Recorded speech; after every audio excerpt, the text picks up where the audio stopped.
Okay, on this one we have a solution prepared by mixing copper nitrate with cobalt nitrate, and then sodium hydroxide is being added to it.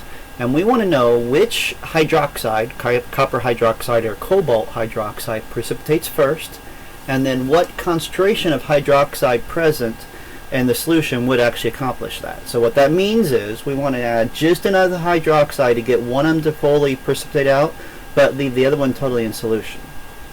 Alright, well, it's easy enough to actually look at this and figure out right away which one is actually going to precipitate first.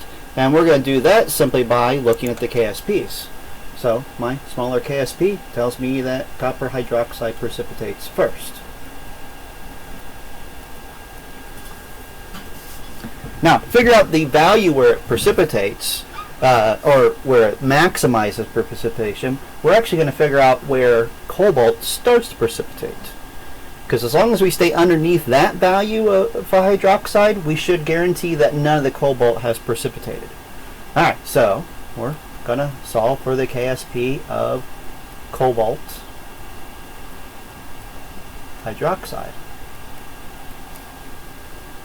Okay, so we have the KSP. It is the 1.3 times 10 to the negative 15th. And we know the cobalt is actually 0.25 molar. Now, that might throw you off. Got 0.5 up here and 0.5 there. But we took 50 milliliters of it and 50 milliliters of it. So we kind of did something like this, where we would have done concentration, 0.5 molar, and the volume, 50 milliliters, equals the second concentration. But the new volume, when we diluted that, was 50 plus 50. That's where I got that 0.25. Alright, now the OH is what we're going to solve for. And when I did this math, I got an OH concentration of 7.2 times 10 to the negative 8th molar.